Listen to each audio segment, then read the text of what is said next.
जय श्री कृष्णा, राधे राधे। आप सभी का हमारे YouTube चैनल श्री कृष्ण दीवानी में हार्दिक स्वागत है। आज पूर्णिमा के शुभ अवसर पर हम सब सुनेंगे श्री सत्यनारायण भगवान की कथा। सभी बोलिए सत्यनारायण भगवान की जय। एक समय नैमिषारण्य तीर्थ में शौनक आदि 88,000 ऋषियों ने श्री सूत जी से पूछा कि हे प्रभु, इस कलयुग में वेद विद्या के रहित मनुष्यों को प्रभु भक्ति किस प्रकार से मिलेगी तथा उनका उद्धार कैसे होगा।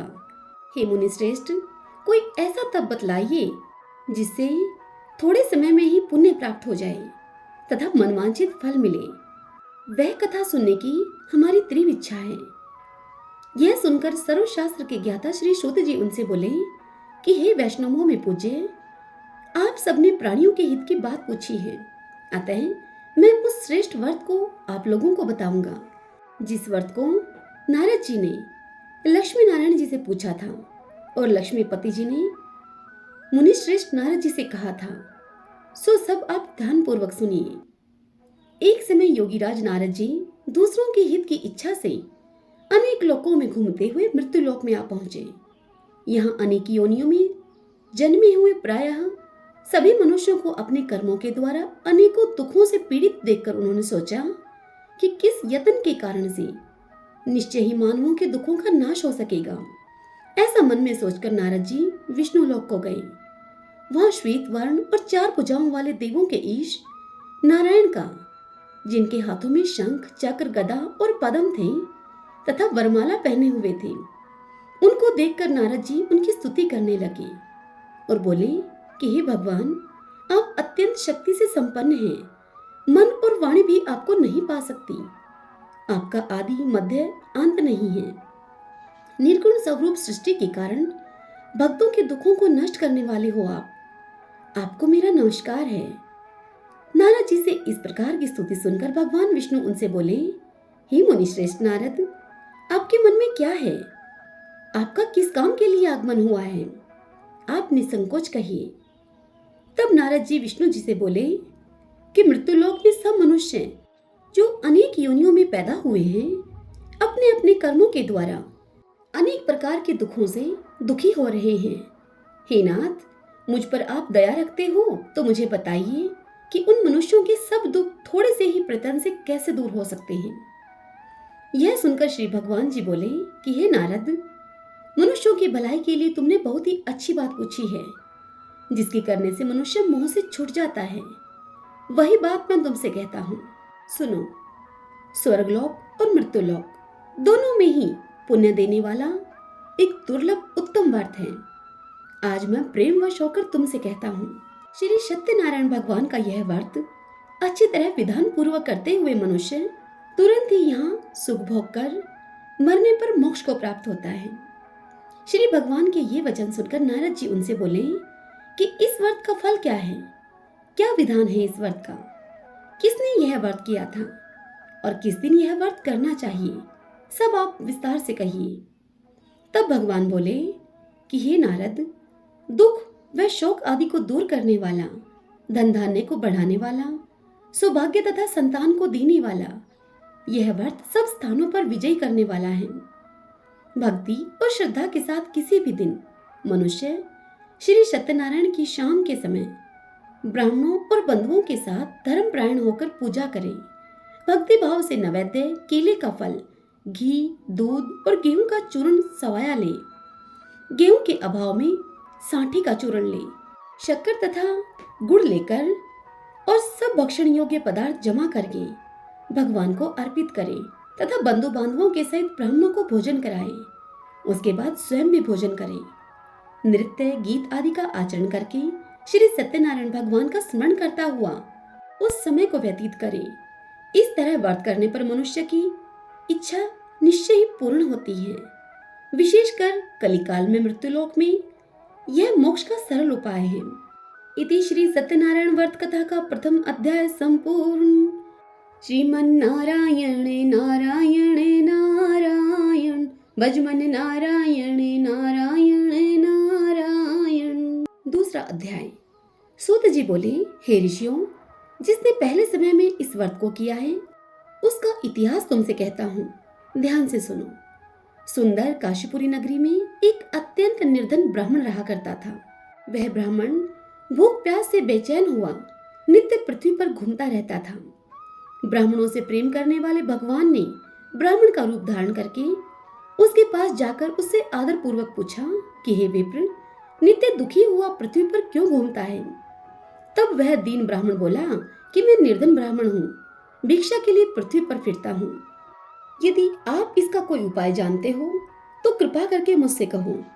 यह सुनकर वृद्ध ब्राह्मण का वेश धारण किए हुए भगवान उससे बोले कि सत्यनारायण भगवान मनोवांछित फल देने वाले हैं, इसलिए हे विप्र, तुम उनका पूजन करो, जिसके करने से मनुष्य सब दुखों से मुक्त होता है। ब्राह्मण को व्रत का सारा विधान बतलाकर बूढ़े ब्राह्मण का रूप धारण करने वाले श्री सत्यनारायण भगवान वहां से अंतर्ध्यान हो गए। अब वह निर्धन ब्राह्मण सोचने लगा कि जिस व्रत को वृद्ध ब्राह्मण ने मुझे बतलाया है, मैं उसी व्रत को करूंगा। यह निश्चय करने पर उसे रात में नींद नहीं आई। वह सवेरे उठकर सत्यनारायण भगवान के व्रत का निश्चय करके भिक्षा के लिए चल पड़ा। उस दिन उसको भिक्षा में बहुत सा धन मिला, जिससे कि बंधु बांधवों के साथ उसने श्री सत्यनारायण का व्रत किया। इस व्रत को करने से वह विप्र सब दुखों से छुटकर अनेक प्रकार की संपत्तियों से युक्त हुआ। उस समय से वह विप्र हर मास इस व्रत को करने लगा। तरह से सत्यनारायण भगवान के व्रत को जो भी करेगा वह सब पापों से छुटकर मोक्ष को प्राप्त होगा। आगे जो पृथ्वी पर श्री सत्यनारायण भगवान का व्रत करेगा वह मनुष्य सब दुखों से छूट जाएगा। हे ऋषियों, इस तरह नारद जी से नारायण जी का कहा हुआ यह सत्यनारायण व्रत मैंने तुमसे कहा। हे विप्रो, मैं अब और क्या कहूँ? तब ऋषि बोले कि हे मुनिवर, संसार में उस विप्र से सुनकर और किस किस ने इस व्रत को धारण किया, हम वह सब सुनना चाहते हैं। इसके लिए हमारे मन में अपार श्रद्धा है। यह सुनकर सूत जी बोले कि हे मुनियों, जिसने इस व्रत को किया वह तुमसे कहता हूँ सुनो। एक समय वह विप्र धन और ऐश्वर्य के अनुसार बंधु बांधवों के साथ व्रत करने को तैयार हुआ। उसी समय एक लकड़ी बेचने वाला बूढ़ा आदमी वहां आया और बाहर लकड़ियों को रखकर विप्र के मकान में गया। प्यास से दुखी लकड़हारा उनको व्रत करते हुए देखकर उस विप्र को नमस्कार करके कहने लगा कि यह आप क्या कर रहे हैं और इसको करने से क्या फल मिलता है, कृपा मुझे भी बताइए। यह सुनकर उस ब्राह्मण ने कहा कि सब मनोकामनाओं को पूर्ण करने वाला यह श्री सत्यनारायण भगवान का व्रत है। इसकी ही कृपा से मेरे यहाँ धन धान्य आदि की वृद्धि हुई है। उस ब्राह्मण से इस व्रत के बारे में जानकर लकड़हारा बड़ा ही प्रसन्न हुआ। चरणामृत लेकर और प्रसाद खाने के बाद वह अपने घर को गया। लकड़हारे ने अपने मन में इस प्रकार का संकल्प किया कि आज गांव में लकड़ी बेचने से जो मुझे धन मिलेगा उसी से श्री सत्यनारायण भगवान का मैं उत्तम व्रत करूंगा। मन में ऐसा विचार करके वह बूढ़ा आदमी लकड़ियां अपने सिर पर रखकर जिस नगर में धनवान लोग रह रहे थे ऐसे सुंदर नगर में गया। उस रोज वहां पर उसे उन लकड़ियों के दाम पहले दिनों के दामों से चौगुना दाम मिले।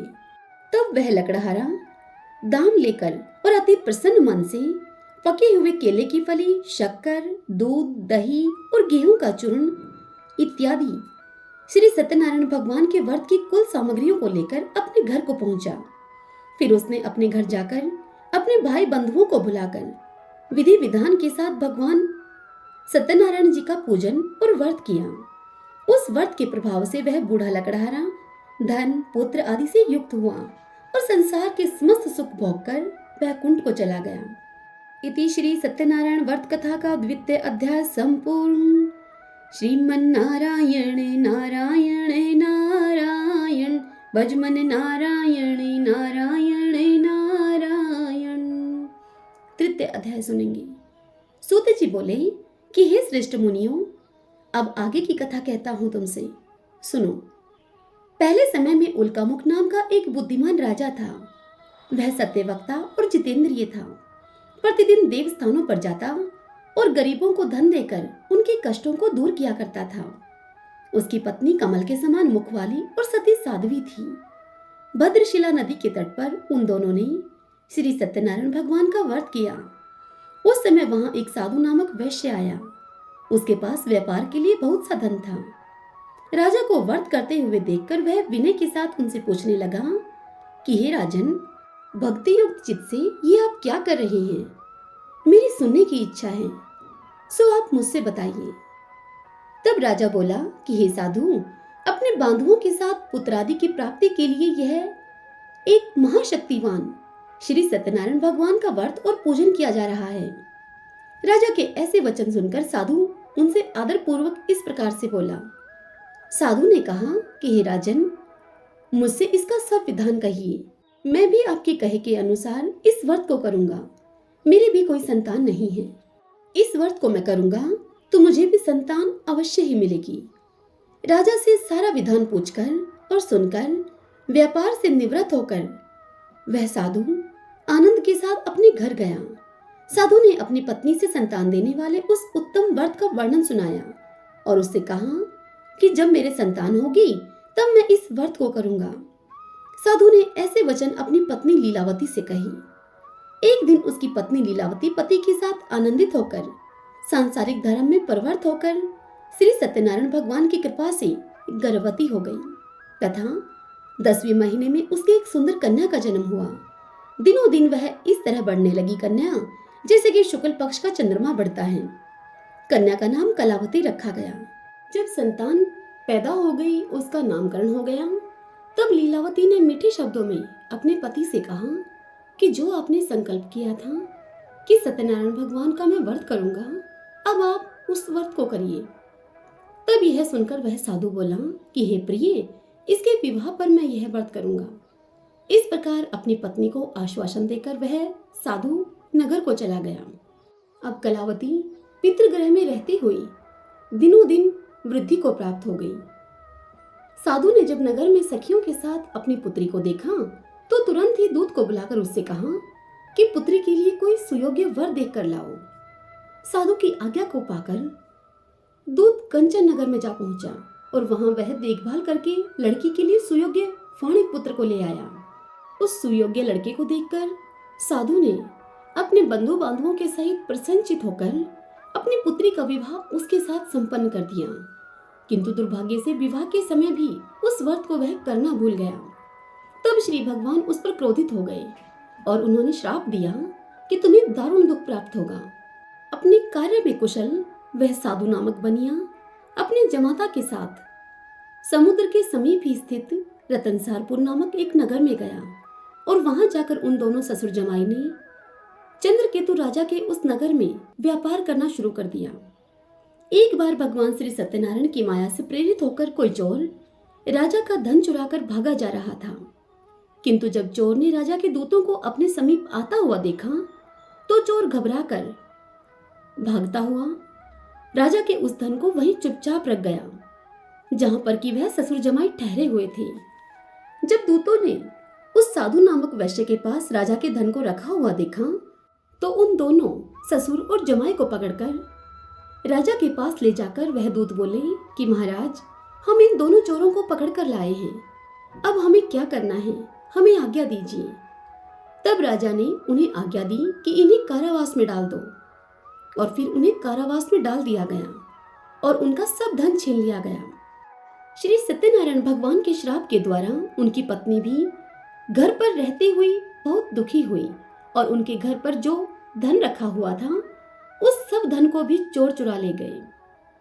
शारीरिक और मानसिक पीड़ा तथा भूख प्यास से अति दुखी होकर अन्न की चिंता में कलावती एक ब्राह्मण के घर गई। वहां उसने श्री सत्यनारायण भगवान का व्रत होते हुए देखा, फिर कथा सुनी तथा प्रसाद ग्रहण करके रात को अपने घर पर वापस आई। जब वह घर आई तो उसकी माता ने कलावती से कहा कि हे पुत्री, तू अब तक कहाँ रही और तेरे मन में क्या है? तब वह कलावती बोली कि हे माता, मैंने एक ब्राह्मण के घर में श्री सत्यनारायण भगवान का व्रत देखा है। कन्या के ये वचन सुनकर लीलावती भगवान के पूजन की तैयारी करने लगी और कहा कि हम भी यह व्रत करेंगे। लीलावती ने परिवार और बंधुओं के सहित श्री सत्यनारायण भगवान का पूजन किया और भगवान से यह वर मांगा कि मेरे पति और दामाद शीघ्र ही आ जाएं। इसी के साथ यह प्रार्थना भी की कि हम सबका अपराध आप क्षमा करो। श्री सत्यनारायण भगवान इस वर से संतुष्ट हो गए और राजा चंद्रकेतु को स्वप्न में भगवान ने दर्शन देकर उनसे कहा कि हे राजन, दोनों वैश्यों को प्रातःकाल ही छोड़ दो और उनका सारा धन जो तुमने ले लिया है वह धन उन्हें वापस दे दो, नहीं तो मैं तुम्हारा समस्त धन, राज्य, पुत्र आदि सब नष्ट कर दूंगा। राजा से ऐसा कहकर भगवान सत्यनारायण राजा के स्वप्न से अंतर्ध्यान हो गए। प्रातःकाल राजा चंद्रकेतु ने सभा में अपना स्वप्न सुनाया सभी को। फिर दोनों वाणिक पुत्रों को राजा ने कैद से मुक्त करके अपनी सभा में बुलाया। दोनों ने आते ही राजा को नमस्कार किया। तदंतर राजा ने अपने मीठे वचनों से उनसे कहा कि हे महानुभावों, भाग्यवश ऐसा कठिन दुख तुम्हें प्राप्त हुआ है, अब तुम्हें कोई भय नहीं है। ऐसा कहकर राजा ने उनको नए नए वस्त्र आभूषण पहनाए और उनका जितना भी धन लिया था राजा ने उससे दुगना धन देकर उन्हें आदर से विदा किया। दोनों वैश्य अपने घर को चल दिए। इति श्री सत्यनारायण व्रत कथा का 3रा अध्याय संपूर्ण। श्रीमन्नारायण नारायण हरि हरि, भजमन नारायण नारायण हरि हरि। 4th अध्याय सुनेंगे। सूत जी बोले कि हे ऋषियों, वैश्य ने मंगलाचार करके यात्रा अपनी आरंभ की और अपने नगर को चल दिए। उनके थोड़ी दूर निकलने पर ही दंडी वेशधारी श्री सत्यनारायण भगवान ने उनसे पूछा कि हे साधु, तेरी नाव में क्या है? यह सुनकर अभिमानी वाणिक अर्थात हंसता हुआ वह साधु नामक वैश्य इस प्रकार से बोला कि हे दंडी, आप क्यों पूछ रहे हैं? क्या धन लेने की इच्छा है आपकी? मेरी नाव में तो केवल बेल और पत्ते भरे पड़े हैं। वैश्य का यह कठोर वचन सुनकर श्री भगवान ने उससे कहा कि तुम्हारा वचन सत्य हो। और इस प्रकार से कहकर वह दंडी वेशधारी भगवान वहां से दूर चले गए और कुछ दूर जाकर समुद्र के किनारे पर बैठ गए।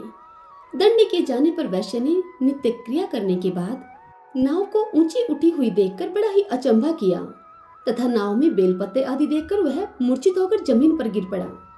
फिर मूर्छा जब उसकी खुली तो मूर्छा खुलने पर अत्यंत शोक प्रकट करने लगा। तब उसका दामाद उससे बोला कि आप शोक न करें, यह दंडी का श्राप है, अतः उनकी शरण में हमें चलना चाहिए, तभी हमारी मनोकामना पूर्ण होगी। दामाद के यह वचन सुनकर वह दंडी के पास पहुंचा और अत्यंत भक्तिभाव से नमस्कार करके दंडी वेशधारी भगवान से वह बोला कि मैंने जो आपसे असत्य वचन कहे थे उनके लिए आप मुझे क्षमा करो। ऐसा कहकर शोकातुर होकर वह रोने लगा। तब यह देखकर दंडी भगवान उससे बोले कि हे वाणिक पुत्र, मेरी आज्ञा से बार बार तुम्हें दुख प्राप्त हुआ है, तू मेरी पूजा से विमुख हुआ है। यह सुनकर वह साधु वैश्य बोला कि हे भगवान, आपकी माया से ब्रह्मा आदि देवता भी आपके रूप को नहीं जानते, तब मैं अज्ञानी भला कैसे जान सकता हूँ? आप मुझ पर प्रसन्न होइए, मैं सामर्थ्य के अनुसार आपकी पूजा करूंगा। मेरी आप रक्षा करो और पहले के समान नौका में मेरे धन भर दो। उसके भक्ति युक्त वचन सुनकर भगवान प्रसन्न होकर उसकी इच्छा के अनुसार उसे वर देकर वहां से अंतर्ध्यान हो गए। तब उन्होंने नाव पर आकर देखा कि नाव धन से परिपूर्ण है। फिर वह श्री सत्यनारायण भगवान का पूजन करके साथियों के सहित अपने नगर को चला। जब वह अपने नगर के निकट पहुंचा तब दूत को उसने घर भेजा। तब दूत ने साधु के घर जाकर उसकी पत्नी को नमस्कार करके उससे कहा कि साधु वैश्य अपने दामाद के सहित इस नगर के समीप आ गए हैं। ऐसा सुनकर साधु की पत्नी ने बड़े हर्ष के साथ श्री सत्यनारायण का पूजन करके अपनी पुत्री से कहा कि हे पुत्री, मैं अपने पति के दर्शन करने के लिए जा रही हूँ, तो कार्य पूर्ण करके शीघ्र आ जाना। माता के ऐसे वचन सुनकर कलावती प्रसाद छोड़कर जल्दी में अपने पति के पास गई। प्रसाद की अवज्ञा के कारण श्री सत्यनारायण भगवान ने रुष्ट होकर उसके पति को नाव के सहित पानी में डुबो दिया। कलावती अपने पति को न देखकर रोती हुई जमीन पर मूर्छित हो गई। इस तरह नौका को डूबा हुआ तथा कन्या को रोता हुआ देखकर साधु नामक वैश्य दुखी होकर बोला कि हे प्रभु, मुझसे या मेरे परिवार से जो भूल हुई हो उसके लिए हमें क्षमा करो। उसके दीन वचनों को सुनकर भगवान श्री सत्यनारायण उस पर प्रसन्न हो गए। तदंतर वहां एक आकाशवाणी हुई। आकाशवाणी ने कहा कि हे साधु, तेरी कन्या मेरे प्रसाद को छोड़कर आई है, इसलिए उसका पति अदृश्य हुआ है। यदि वह घर जाकर प्रसाद खाकर लौटे तो इससे उसे उसका पति अवश्य मिलेगा। आकाशवाणी सुनकर कलावती ने घर पहुंचकर भगवान का प्रसाद खाया और फिर अपने पति के दर्शन किए। तत्पश्चात साधु ने बंधु बांधवों के सहित श्री सत्यनारायण भगवान का विधि पूर्वक पूजन किया। इस लोक का सुख भोग कर अंत में वह स्वर्गलोक को गया। इति श्री सत्यनारायण व्रत कथा का 4th अध्याय संपूर्ण। श्रीमन्नारायण नारायण नारायण भजमन नारायण नारायण नारायण। 5वां अध्याय सुनेंगे। सूत जी बोले कि हे ऋषियों, मैं और भी कथा कहता हूँ, सुनो। प्रजापालन में लीन तुंगध्वज नामक एक राजा था। उसने भी भगवान का प्रसाद त्याग कर बहुत दुख पाया। एक समय वन में जाकर वन के पशुओं को मारकर बड़ के पेड़ के नीचे आया। वहां उसने ग्वालों को भक्ति भाव से बांधवों के सहित श्री सत्यनारायण जी का पूजन करते हुए देखा, किंतु फिर भी वह राजा वहां नहीं गया। अभिमानवश उसने नहीं नमस्कार किया। जब ग्वालों ने श्री भगवान का प्रसाद उसके सामने रखा तो वह प्रसाद त्याग कर अपनी नगरी को चला गया। वहां नगरी में पहुंचकर उसने अपना सब कुछ नष्ट हुआ पाया। तब वह जान गया कि यह सब भगवान ने किया है। तब वह विश्वास करके ग्वालों के पास गया और विधि पूर्वक पूजन करके प्रसाद खाया। तो श्री सत्यनारायण भगवान की कृपा से राजा के राज्य में सब कुछ पहले जैसा ही हो गया। फिर दीर्घ काल तक सुख भोग कर वह राजा मृत्यु होने पर स्वर्गलोक को गया। जो मनुष्य इस परम दुर्लभ व्रत को करेगा, भगवान की कृपा से उसे धन धान्य की प्राप्ति होगी। निर्धन को धन मिल जाता है और बंधी बंधन से मुक्त होकर निर्भय हो जाता है। संतानहीनों को संतान की प्राप्ति होती है तथा सब मनोरथ पूर्ण होकर अंत में वह मनुष्य वैकुंठ धाम को जाता है। हे ऋषियों, जिन्होंने पहले इस व्रत को किया है, अब उनके दूसरे जन्म की कथा कहता हूँ। वृद्ध शतानंद ब्राह्मण ने सुदामा का जन्म लेकर मोक्ष को पाया। लकड़हारे ने अगले जन्म में निषाद बनकर मोक्ष प्राप्त किया। उल्कामुख नाम का जो राजा था, उसने अगले जन्म में राजा दशरथ होकर वैकुंठ को प्राप्त किया। साधु नाम के वैश्य ने मोरध्वज बनकर अपने पुत्र को आरे से चीरकर मोक्ष को प्राप्त किया। महाराज तुंगध्वज ने स्वयंभू होकर भगवान में भक्ति युक्त होकर कर्म करके मोक्ष प्राप्त किया। इति श्री सत्यनारायण व्रत कथा का 5वां अध्याय संपूर्ण। श्रीमन्नारायण नारायण नारायण भजमन नारायण नारायण नारायण।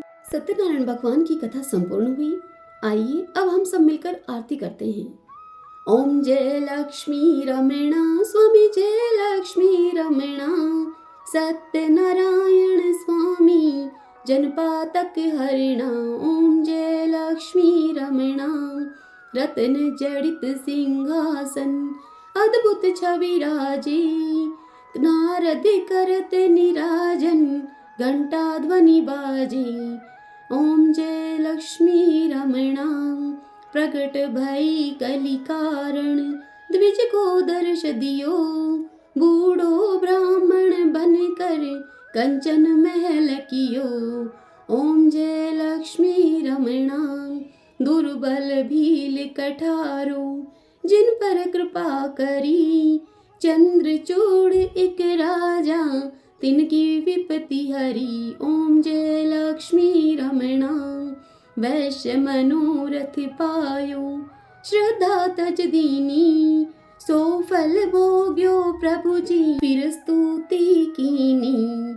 ओम जय लक्ष्मी रमणा भाव भक्ति की कारण, छिन छिन रूप धरो, श्रद्धा धारण कीनी, तिनको काज सरो।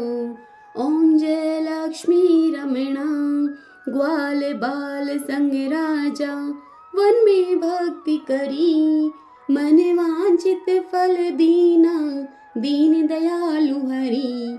ओम जय लक्ष्मी रमणा चढ़त प्रसाद सवायो, कदली फल मेवा, धूप दीप तुलसी से, राजी सत देवा। ओम जय लक्ष्मी रमणा श्री सत्यनारायण स्वामी जी की आरती जो कोई जन गावे, कहत शिवानंद स्वामी मनवांछित फल पावे। ओम जय लक्ष्मी रमणा सभी बोली सत्यनारायण भगवान की जय। आपको यह कथा कैसी लगी? इस वीडियो को लाइक करके और कमेंट बॉक्स में सत्यनारायण भगवान की जय लिखकर अवश्य बताइए।